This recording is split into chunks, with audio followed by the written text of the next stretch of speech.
The Golden Eagles there arriving in Algiers after they were able to qualify for the quarterfinals in Constantine, Algeria, under 17 AFCON. Welcome you on the show.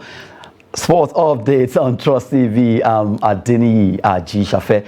We'll be looking at our first story together alongside Olawale Peters. Good to have you. Thank you, Adeni, and it's my pleasure to be back to studio. Yes, our lads, let me call them our lads now because they look so young, really, in that particular city of Algiers where they actually landed, as they will be playing against Burkina Faso. It has been confirmed that they'll be facing Burkina Faso.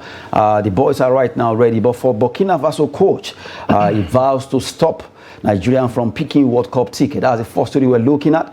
Burkina Faso coach vowed to stop Nigerian from picking the World Cup ticket. He said he would do everything possible to make sure they defeat us. But from those boys you just saw alighting from the aeroplane there, I think they are about to ready. They seems to be so relaxed.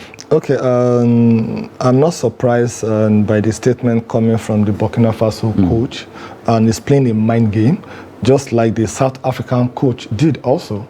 But what ended it? 3-2. We won the match. So we do our talking on the pitch. Not to talk. We do the talking on the pitch. Not by mouth. We don't do the talk by mouth. That's it. We are known for that, and I think for the first time, we are having what really looks like under 17. Because if you look at those guys, they are within that age, 16 and 17 years bracket. In fact, for the first time in the history of under 17 or under 20, we have players that went for MRI test, and 100%, all of them passed. They don't look at someone like you with your face now. You can say probably you are under 18 or under 20, and you play the match. So truly, through the test of their bone, all of them are within that age. So they have that energy to play, and you see the synergy within them also, especially in the midfield. They play more like a team, and they are not under pressure. That's the truth. So I think Nduka Ogbade also, he has done the thing. He has done very well by building the team and building their confidence. However, we should not underrate the Burkina Faso team also. Apart from their coach, I'm not saying he's being lousy, but he has to justify the reason why he's still the coach, and they defeated the current champion of the competition, Cameroon, by 2-1, and they came from behind to win that match. So that will give them that confidence. It's like you play against Brazil or against Argentina in the competition, and you're lucky to win the match. So you have the confidence that if I can do it with Brazil, I should be able to do it against Argentina. So that's actually the confidence that they are having right now. But I'm very sure we're going to shock them. We'll tell them what we are made up of. And winning this semi-final should be our priority for now, because winning the semi-final will take us to qualify for the World Cup, which is our target for now. So I'm very sure the coach and his technical crew, they know what to do. What they did against South Africa by making sure that we scored 3 goals, we should continue that. And they should look at what made us to concede the 2 goals that we conceded. We'll try and work towards that to make sure that, okay, going forward, we should be very clinical. If you have 3 shots on target, 2 goals attempts, we should be able to score the 2 goal attempts. We should have that 100%, and we shouldn't allow any error from our defense. We should have a very strong defensive midfielder that will bridge the gap between the midfielder and the defender also. I'm sure Nduka Ogbade, he has been there before. He has won it before. You know it's at stake. So I'm very sure we're going to win the match. So let the coach be doing the talking. And I wish I'm there after the match, and after we've defeated him, I'll now ask him the question. You said you're about ready to win us. How do you feel after we've defeated you? So I think that's going to come. So as far as I'm concerned, we are taking the lead. Well, right now it's going to be a big one because we'll be facing Burkina Faso on Thursday. A match that is going to be a do or die. We need to qualify for semi-final and also make it to the World Cup. And right now, the Golden Eagles are in Algiers. They left Constantine. Looking at that particular clip we saw there where they were actually coming down. But right now, the boys are battle ready. According to the coach Nduka Ogbade, they are ready. He has done everything he could alongside the technical crew to see how they can get the team to the best performance that they'll be having against Burkina Faso. Faso, even though Burkina Faso coach has been talking. Traore is his name. Let's see how they will silence him that night in that game on Thursday. While we're talking about under 17, let's move ahead to the under 20. Under 20 will be playing at the World Cup, and right now, according to Nigerian Football Federation, Bozo has an improved team to the World Cup. Right now, well, they are there already. They are in Argentina, and they'll be playing in that particular World Cup. Let's quickly look with the list of those players that have actually been given the opportunity to play at the World Cup right now. Goalkeeper, have about 3 of them: Chijoke Bozo, Nathaniel Nwosu, Sahid Jimo. Midfielders, Daniel Daga, Samson Lawal. You have Victor Eletu there, Ibrahim Abdullahi, John Joshua, Chochuku Nadi. Defenders, you have Daniel Bameyi, Benjamin Frederick, Israel Domingo, Ebero Gucci, who play in Sweden, Augustine Njoku, Solomon Abalaka there. And you have forward, Haliru Seriki, Jude Sunday, Ibrahim Mohammed, Lawal Salem Fago, Kenyide Ibrahim, and you have Emmanuel Ome. Nigeria will be facing 3 nations. We have Italy, Brazil, and also Dominican Republic. Dominican Republic will be coming first. But right now, we'll be playing against Colombia in a friendly game, according to the coach, Coach Damboso, that he's trying to fine-tune the team ahead of the match against Dominican Republic before they face Italy and also Brazil. Okay, that statement got me scared because this is not the time for him to be telling us he want to fine-tune the team before our first match. The team's supposed to have been fine-tuned by now. That's the truth. And yes, the NFF, they said we are going with an improved team. I don't understand what they mean by saying we are going with an improved team. We are still going with the same team that played at the AFCON under 20. Almost 80% of them, they are still only there. Few of them just joined them. So we saw what they did. Their midfield in shambles. The attack also, they are not even coordinating, they are not communicating at all. So when you're talking about improve in what sense? So I don't really understand. To be honest with you, we are in a team that will play, we are in a group that will play against Brazil, Italy. And Italy. In fact, even the Dominican Republic, we should not say because, the last time they played any international competition was in 1994. So we shouldn't, because of that, say, we are going to overlook them. No, we're not going to overlook them. I don't know how we're going to escape from that group first. That should be our priority. If you look at the formation of the team, it's a balanced team. The midfielders 6, attackers 6, defenders 6 also. So that means you can tweak in any formation based on what you think you need as at that time. So what I think our coach needs to do right now is to watch the video clip, which I believe he has done, to look at how we can exploit their area of weaknesses and how we can strengthen our area of strength. That is the only way forward for us. We all know our areas of weaknesses. Our midfield and our attackers, sincerely, it's nothing to write home about. If you have to look at the last AFCON that these boys, they played, we need to really work on that. Maybe after their first match, we can be able to say, if you see a team that are communicating, a team that are playing together, a team that are clinical, then from there we'll know that, okay, we have what it takes. And one good thing about this team also that I'm going to give kudos to the coach. Apart from Victor Eletu, who plays for AC Milan, all the other players, they are. And then we have Oguchi too. Oguchi also from Sweden. Apart from 2 of them, so all the other players, they are from our local league. That shows that we are building a team for the future. That shows that most of the boys going there, they are going as an hungry player. They are hungry for success. They want to make a name for themselves. This is an opportunity because a lot of scouts, a lot of coaches, a lot of technical director of will be watching them, and this is how they catch them young. So we need to try as much as possible also to see how we can surpass our record. The same coach that we have currently now, it took the same under 20 in 2007 to the World Cup, and they got to the quarterfinal. So he has set a record of quarterfinal for himself. So he should be looking at how to beat his record of quarterfinal before he was sacked then, and he went to Kaneme, Enyimba, and later they recalled him back in 2020. But for now, he should be looking at how he can surpass his record of quarterfinal. And also, if you get to that, because you'll be a game as a goal. You shouldn't be looking at from day one, I want to get to the final, I want to win the competition. It doesn't work that way. The first thing is how to qualify from that group. Now can you qualify from that group? Dominican Republic, we should try as much as possible to see that we beat them.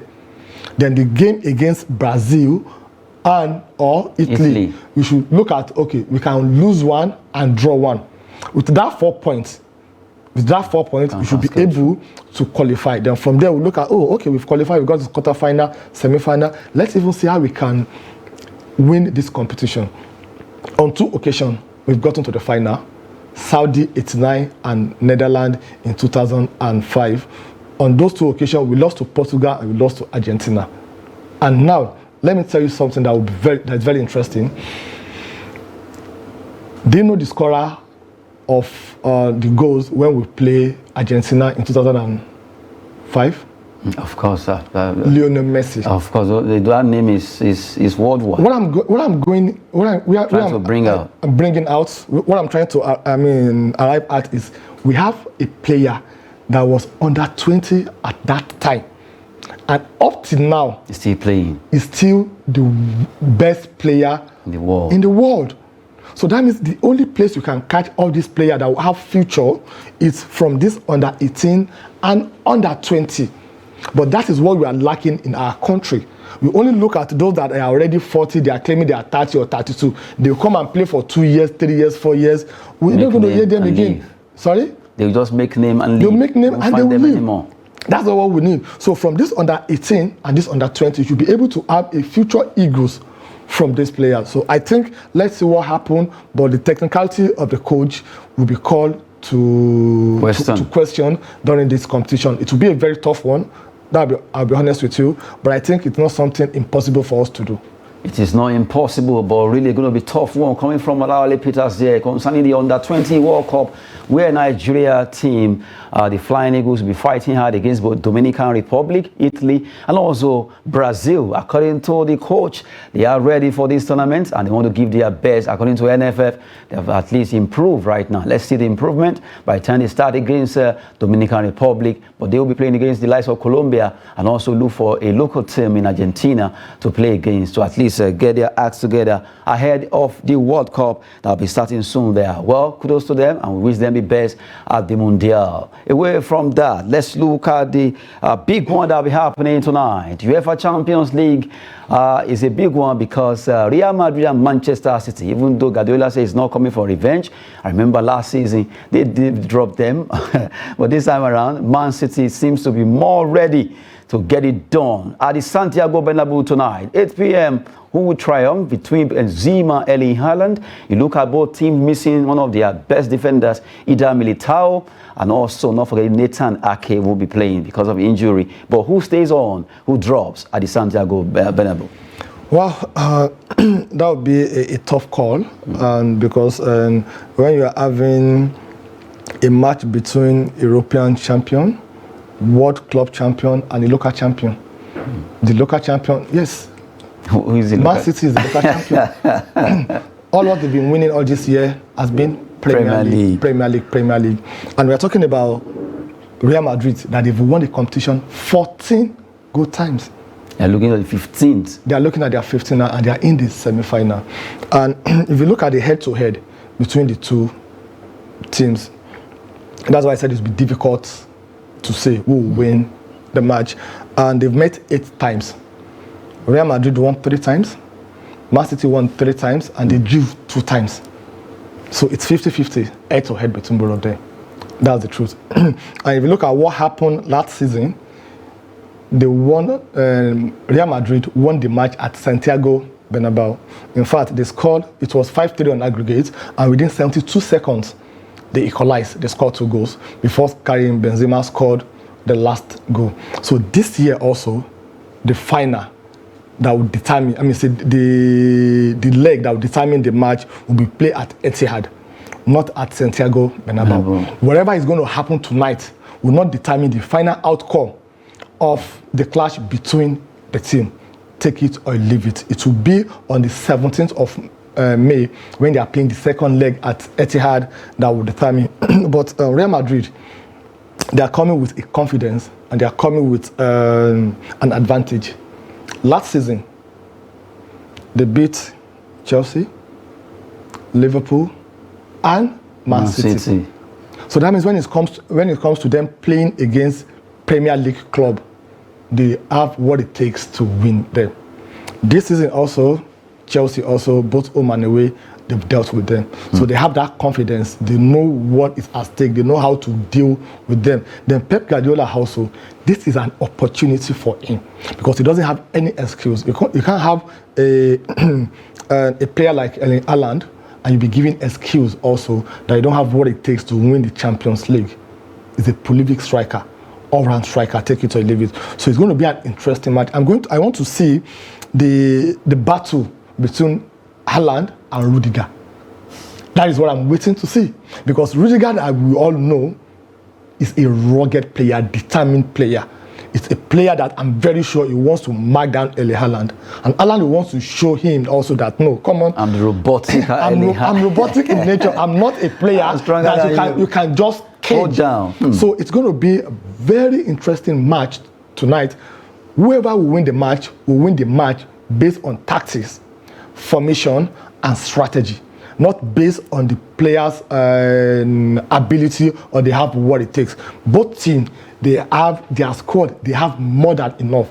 But the coach tactics and strategy will determine who will win the match. I hope Guardiola will not make that mistake from his selection. I'm waiting for the selection to be out before I can now analyze that, with this formation that you are going with, you want to go and play draw so that you come to Etihad and win, or you want to win and go to Etihad and relax.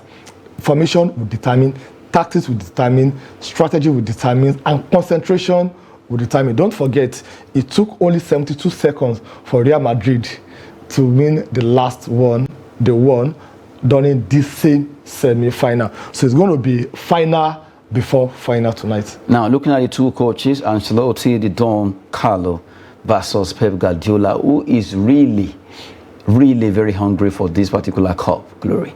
And right now, I saw Carlo Ancelotti saying, well, from the way it is, Man City, they seem to be more ready, but they know how to play them.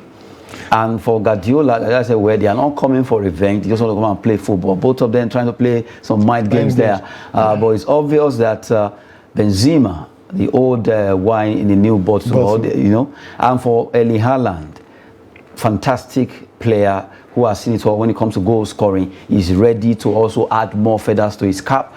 Tonight, these two players will have a lot of impact on this game, despite the fact that they are going to be 11 on the pitch, but two of them, attention will be on the two, what they can do to score goals for their clubs. Okay, and based on that, I will pick Real Madrid over Manchester City, based on experience.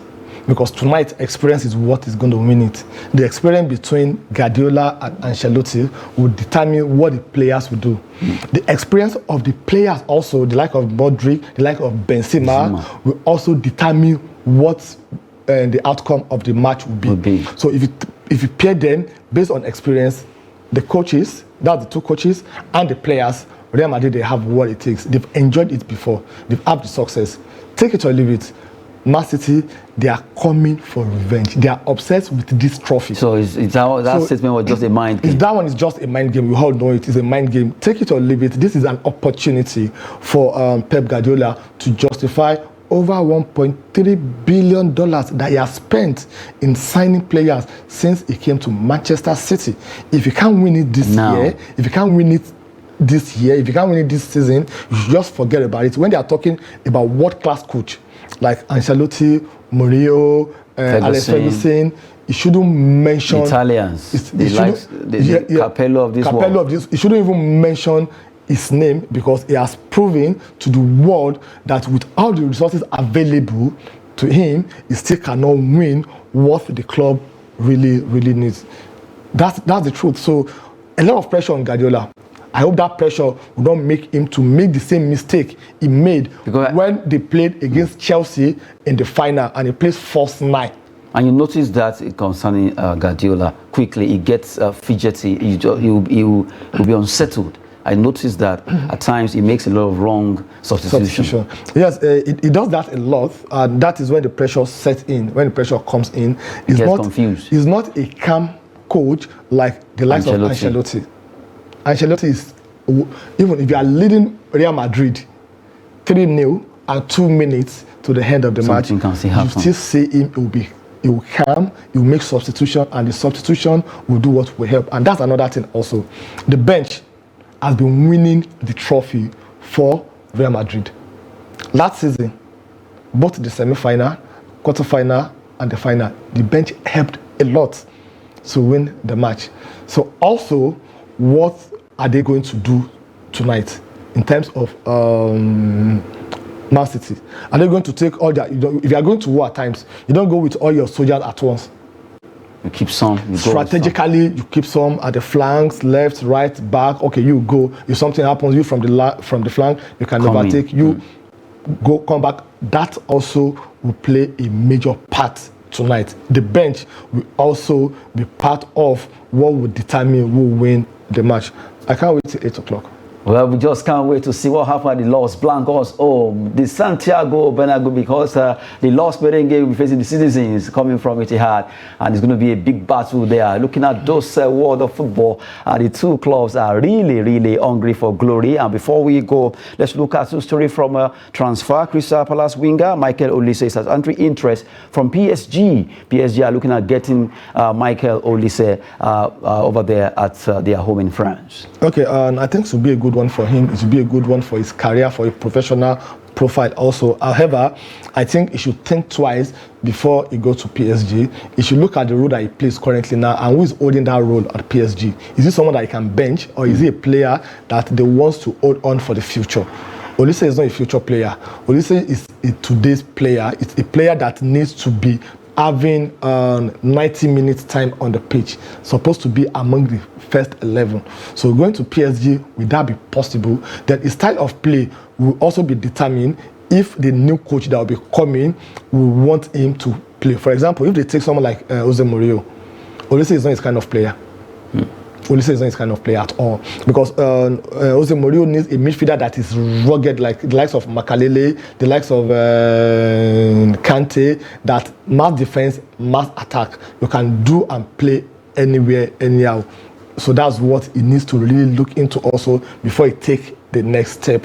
Apart from PSG that will be looking out for him, since Rod Hudson got to Crystal Palace, we've seen the best of him in the last 5 or 6 matches. He has shown that he's a player that has a lot of talent. So based on that, I think he shouldn't go to where his career will end on the bench or on substitute. He shouldn't go to where his career will actually be on the bench. Eric Ten Hag believes Man United will maintain top 4. That's coming from the man that is holding sway in Manchester United. If you ask Lampard that will Chelsea relegate, what will he tell you? He will tell you that you cannot relegate. So definitely, what do you expect him to say? Sincerely, and they lost it against West Ham. They lost it against West Ham, and they still have 3 matches to play. And Liverpool now, they are really giving them bumper to bumper. And Liverpool, for their last 6 matches, they've won it. So the difference between them now, they've reduced the gap to 4 points. So that shows that there's no room for error for Manchester United. He's saying that to play down the pressure on him and on the player, just like Mikel Arteta said after they won their match against Newcastle, that the title race is still open for them. So that one is just a motivational talk. Maybe they've turned to a motivational speaker, but let them do the work on the pitch. Football can always make you to become another person. Really, have a good time with Olawale Peters. Thank you so much. It's my pleasure being here, Adeni. I'm Adeni Ajishafe. Sport is always business and fitness. Thanks for watching.